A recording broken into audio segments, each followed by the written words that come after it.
నమస్తే. కిరణ్ టీవీని ఎంతగానో అభిమానిస్తున్న ప్రేక్షకులందరికీ శ్రీ పరాభవనామ సంవత్సర ఉగాది శుభాకాంక్షలు తెలియజేస్తూ నేటి కార్యక్రమాన్ని ప్రారంభిద్దాము. ఉగాది రాశి ఫలితాలు తెలియజేయడానికి ప్రస్తుతం మనతో పాటు ఉన్నారు ప్రముఖ ఆధ్యాత్మికవేత్త, జ్యోతిష వాస్తు పండితులు, లలిత అమ్మవారి ఉపాసకులు నానాజీ పట్నాయక్ గురుగారు. నమస్కారం గురుగారు. శ్రీమాత్రే నమః. గురుగారు, మనకైతే ఉగాది రాబోతుంది. మీకు మా ప్రేక్షకులందరి తరపున కూడా ఉగాది శుభాకాంక్షలు గురుగారు. శ్రీమాత్రే నమః.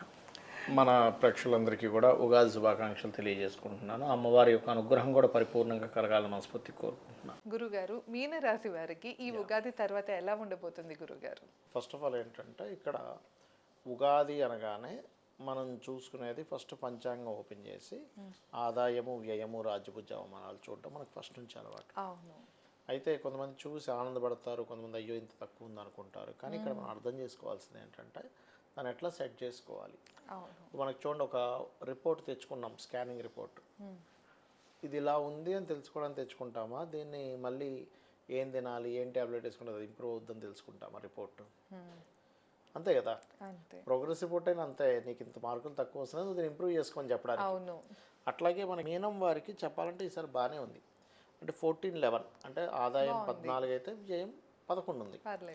అండ్ రాజ్యభుజ అవమానాలు కూడా 7-2గా ఉన్నాయి. అంటే 7-2 మెచ్చుకునేవాడు 7 మంది అయితే ఇబ్బంది పెట్టేవాళ్ళు ఇద్దరే. సరే, ఇక్కడ మనం సరే 14-11 కదండి, ఏమైనా దీన్ని కొంచెం తగ్గించుకోవాలి అంటే మీన రాశి వారు చేయవలసింది ఏంటంటే దుర్గా ఆరాధన అండ్ చండీ ఆరాధన, చండీ హోమాలు చేసుకుంటే ఖచ్చితంగా వ్యయం తగ్గుతుంది.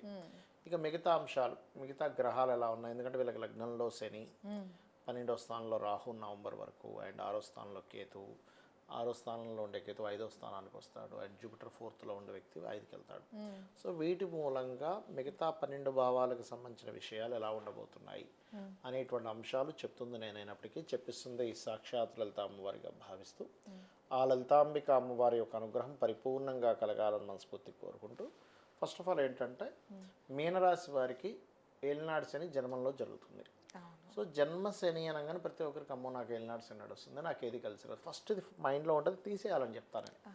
ఎందుకంటే నేను మీకు చాలాసార్లు ఉదాహరణ ఒక 10 ఏళ్ళ నుంచి చెప్తూనే ఉన్నా ఇదే మాట. ఏంటంటే మీకు ఏలినాడు శని అనగానే భయపడకండి, స్వర్గీయ ఎన్టీ రామారావు గారు సీఎం అయ్యారు, జగన్ గారు కానీ మన చంద్రబాబు నాయుడు గారు కానీ ముఖ్యంగా అతి ముఖ్యంగా పిఎం గారు అయ్యారు.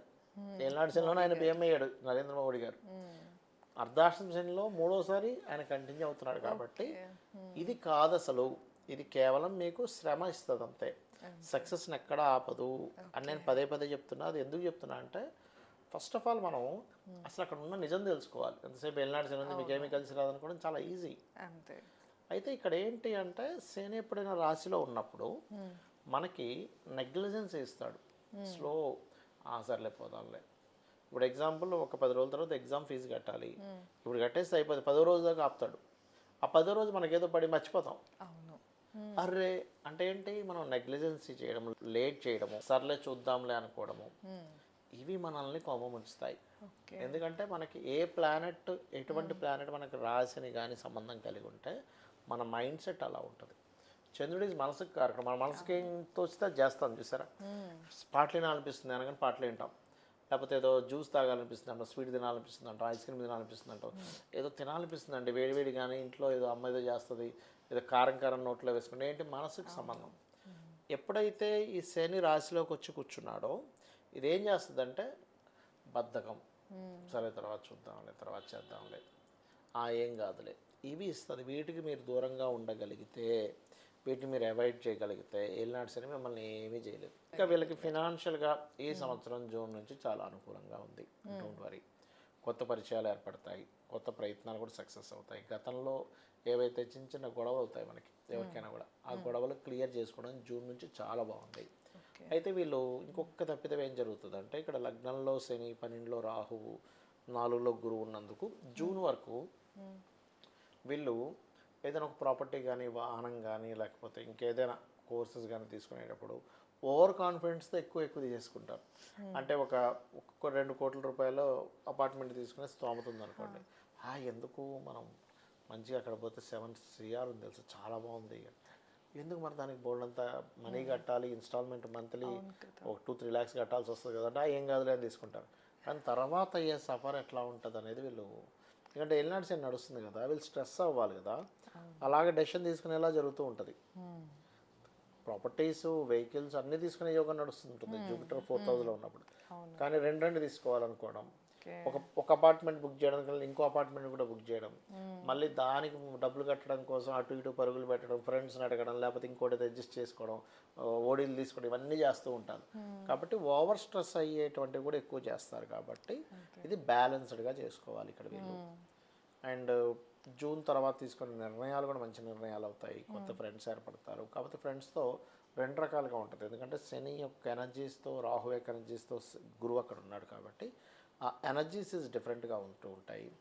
డైలీ లైఫ్లో కొన్ని ఆటంకాలు ఏర్పడుతుంటాయి. అండ్ ఫాదర్తో తెలియని చిన్న డిస్ప్యూట్స్ అనుకోండి, కొంత దూరం ఉండడం అనుకోండి జరుగుతూ ఉంటుంది. అండ్ వీళ్ళు ఏదైనా వివాహం కోసం చేసే ప్రయత్నం జూన్ లోపల చేసుకోవడం మంచిది. అది కూడా బంధువర్గంలో వారితో వివాహం కుదరడం ఇట్లాంటివన్నీ జరుగుతున్నాయి. అండ్ సంతానం కోసం కూడా వీళ్ళు చేసే ప్రయత్నాలు ఏదైనా జూన్ టు నవంబర్ మధ్యలో బాగుంది సంతాన యోగం గురించి. నవంబర్ తర్వాత కొన్ని ఆటంకాలు ఏర్పడనున్నాయి. రాజకీయ నాయకులకు కూడా నవంబర్ వరకు వీళ్ళు తీసుకునే డెసిషన్స్ పర్ఫెక్ట్గా ఉంటాయి. నవంబర్ తర్వాత ఎలా ఉంటుందంటే వీళ్ళకి కొంచెం ఆధ్యాత్మిక చింతన ఎక్కువ అవ్వడము, కొంచెం స్పిరిచువల్గా ఎక్కువ వెళ్ళడం అనేటువంటిది కూడా జరుగుతుంది. వీరికి మరి వీరి జీవిత భాగస్వామికి కూడా జూన్ వరకు కొత్త ఉద్యోగం కోసం చేసే ప్రయత్నం ఫలిస్తుంది. అంటే వీళ్ళకి మాత్రమే కాకుండా ఒకసారి చూడండి, కొంతమందికి ఇద్దరు జాబ్ చేస్తే కానీ సరిపోదు, ఇంట్లో పిల్లలకి ఫీజులకు కానివ్వండి, రెంట్లకు కానివ్వండి. అలాంటప్పుడు ఒకరికి ఉంటే ఒకరికి ఉండదు. కానీ జూన్ వరకు ఎప్పుడైతే శని దృష్టి సప్తమం మీద ఉందో అండ్ గురువు కూడా సప్తమాత్ దశమంలో ఉన్నాడో, వాళ్ళు చేసిన కోర్సెస్ తగ్గ ఏదైనా ఒక జాబ్ రావడం జీవిత భాగస్వామికి ఇటువంటివన్నీ ఉంటాయి. 12వ స్థానంలో రాహు ఉన్నందుకు ఏంటంటే విదేశాలకు వెళ్ళాలని ఎప్పటి నుంచో ప్రయత్నం చేసేటువంటి వారికి ఈ సంవత్సరం 12th హౌస్ రాహు చాలా పాజిటివ్గా ఉంటాడు. కాకపోతే ఇక్కడ ఏంటంటే వీళ్ళ పర్సనల్ చార్ట్లో అసలు విదేశీ యోగం ఉందా లేదా చెక్ చేసుకోవాలి. 2/12 యాక్సిస్, 2/12 కాంబినేషన్ అంటాం. 12లో రాహు, వాళ్ళ పర్సనల్ చార్ట్లో కూడా 12లో రాహు ఉన్నాడు. మహాదశలు, అంతర్దశలు కూడా విదేశాలకు వెళ్ళేది. అయితే ఇందులో మనం చూడాల్సింది ఏంటంటే షార్ట్ టర్మ్ ఉందా, లాంగ్ టర్మ్ ఉందా, అక్కడే సెటిల్ అయ్యేది ఉందా కూడా ఉంటుంది. షార్ట్ టర్మ్ అంటే 1-2 years వెళ్ళి చేసి వచ్చేస్తారు. ముందుగా తెలిసిందనుకోండి అంతవరకే చేసుకొని దాని మీద ఎక్కువ ఇది పెట్టుకోరు. లేకపోతే అక్కడే ఉందామని ఫిక్స్ అయ్యి వీళ్ళకి మాత్రం షార్ట్ టర్మ్ ఉంటుంది. వెనక్కి తిరిగి వచ్చేసేటప్పుడు ఎంత దుఃఖం వేస్తుందంటే వాళ్ళకి, అయ్యో ఇక్కడే సెటిల్ అయిపోదాం అనుకున్నా, బట్ నీకు డెస్టినీ ఏముందని తెలుసుకోవాలి కదా. సో అట్లా. సో అయితే ఇక్కడ 12లో రాహు ఉన్నందుకు ఒకవేళ విదేశీ సంబంధాలు, విదేశాలకు వెళ్ళడము ఇవన్నీ మీకు బాగా సక్సెస్ అవ్వాలి అంటే మాత్రం డైలీ 2 times హనుమాన్ చాలీసా చదువుకోవాలి. వీళ్ళు ఎక్కువగా రాజరాజేశ్వరి అమ్మవారి ఆరాధన చేసుకోవడము, గణపతి ఆలయాలకు వెళ్ళడం వీళ్ళు ఎంత చేస్తూ ఉంటే అంత బాగుంటుంది వీరికి చెప్పాలంటే.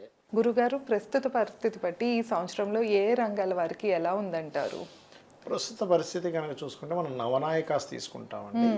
నవనాయకాస్ కనుక తీసుకుంటే ఇక్కడికి ఈసారి గురువు రాజయ్యాడు.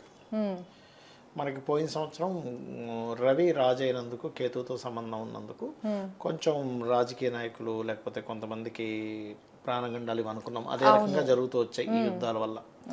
అయితే ఈసారి గురువు రాజైనందుకు కొంచెం అంటే మనకి గురువు యొక్క హౌజెస్ పాడయ్యాయి కాబట్టి కొంచెం మిస్కమ్యూనికేషన్స్ అవ్వడము, యుద్ధ సంబంధించిన వాటికి తీసుకెళ్తూ ఉంటుంది. ఎందుకంటే కేవలం గురువు ఒకటే కదా, మనం మంత్రిని కూడా తీసుకోవాలి. మంత్రి అంటే ఆలోచన విధానం, అంటే పాలించేవాడికి గొడవ పెట్టుకోవాలి, యుద్ధం చేయాలనే ఆలోచన. ఎందుకంటే కుజుడు అవుతున్నాడు మంత్రి.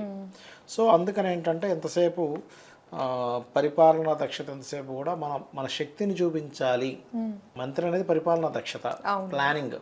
అక్కడ ఎలా ఉంటుందంటే ఇగో ఇది నా శక్తి అనే శక్తిని చూపిస్తూ చేసే ప్రక్రియలోకి వెళ్తూ ఉంటాయి అన్ని దేశాలు కూడా.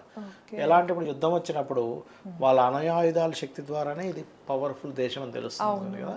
అందుకే యుద్ధ సంబంధించిన మనకి పరాభవన సంవత్సరం ముందు నుంచే ప్రారంభమవుతూ వస్తున్నాయి. అంటే మన ఇండియా కూడా అలాంటి ప్రభావం ఉందంటారా గురుగారు? ఉంటుందండి, ఉంటుంది. అంటే తక్కువగా ఉంటుంది, బట్ గల్ఫ్ కంట్రీస్ వేరే దేశాలకు ఎక్కువగా ఉంటుంది. అమెరికా కంట్రీస్, గల్ఫ్ కంట్రీస్, ఈ కంట్రీస్కి ఎక్కువగా ఉంటుంది. ఇండియాకి స్వల్పంగా ఉంటుంది చెప్పాలంటే. అదేవిధంగా సేనాధిపతి అంటే రక్షణ కారకుడు కూడా, దేశ రక్షణ కారకుడు చంద్రుడు అవుతున్నాడు.